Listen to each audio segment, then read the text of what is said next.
Before we start, could you give us a quick personal introduction on yourself? I'm 46 years of age. I come from the Sunshine Coast in Australia. I'm currently here in Kigali in Rwanda with my partner of 5 years. My background is with Australian Red Cross, working in humanitarian communications. I've done a couple of assignments in Kenya covering stories of volunteers from Australia. I've also done some photography and multimedia work for local NGOs and NGOs in other neighbouring countries. I'm used to spending a lot of time on my own. Being a cameraman and editor for the last 15 years of my life, you spend a lot of time in edit suites, staring at fantastic places and footage and stuff, and you think, wow, it would be really good to be there.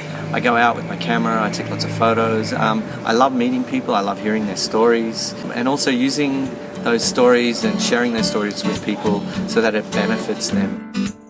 How would you describe the city in 3 sentences? It is Africa light.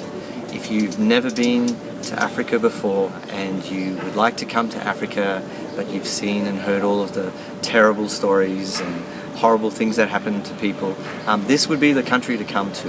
It's safe, you can walk around at night time, it's exceptionally well organised, the place is always clean and tidy. It's a stark contrast to the rest of Africa. I think what struck me most about Rwanda when I first arrived was the greenness and the landscape. It's called the land of 1,000 hills. No word of a lie, there is literally, you are either walking up a hill or you're walking down a hill. The people are amazingly friendly. They're quite reserved towards foreigners initially, and it is difficult to make friends directly with Rwandans, but once they accept you and who you are, they're very warm and friendly, and they like to share their country with you. Would you say there was anything like a culture shock when you moved here?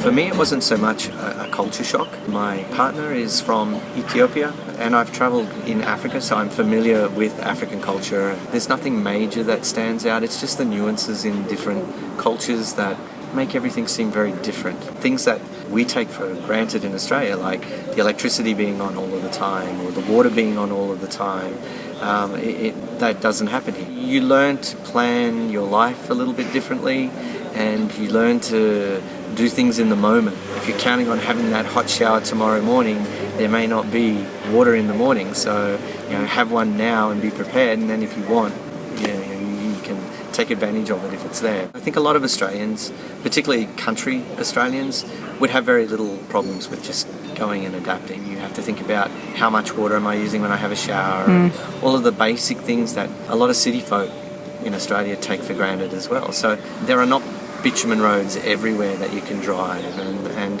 there are no signposts, and there are no signs to say go this way or go that way.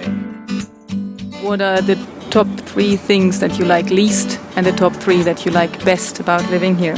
The top 3 things that I like best about living in Rwanda, the people, learning their culture and understanding them. The opportunity for work here is quite good.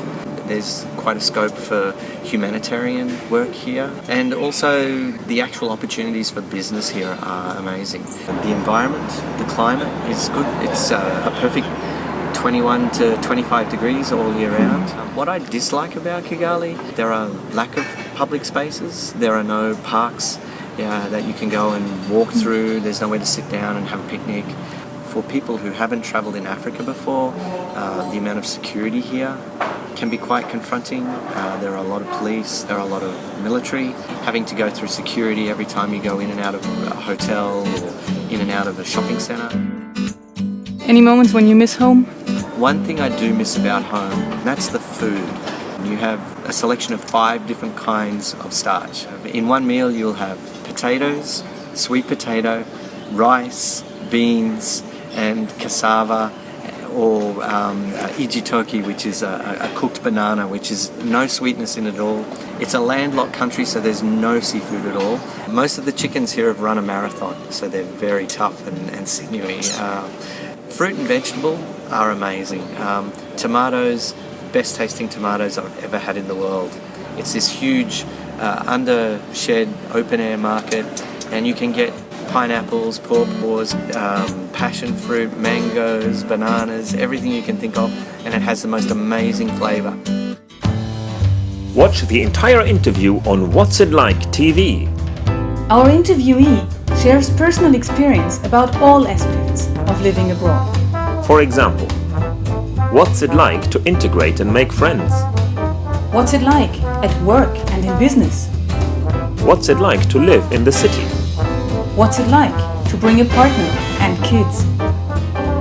We have prepared for you hundreds of candid, real-life accounts of expatriates who are actually there. It is almost as if you call them directly. So see you on What's It Like TV and get all your answers before you move.